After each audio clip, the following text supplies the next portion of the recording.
হঠাৎ করে দেশে রাসেল ভাইপার চলে আসলো। যখনই একটা রাজনৈতিক ডামাডোল হতো, মানুষ তার রাজনৈতিক অধিকার নিয়ে কথা বলতো, তখনই হয় রাসেল ভাইপার আসলো, তো ওরকম একটা কিছু চলে আসলো।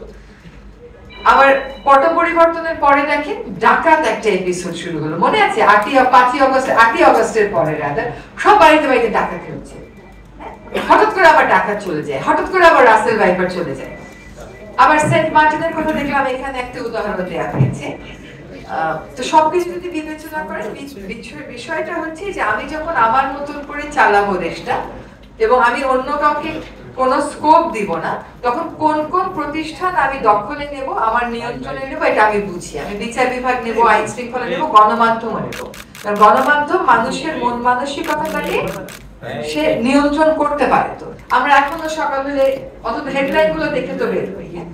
আর যখন একটা গণ অভ্যুত্থানের পরে একটা সরকারের পতন হয়, তখন এত বছর যাবত পরিচালিত একটা সিস্টেমে সকল ক্ষেত্রেই তো তার এলাইজ রয়ে গেছে।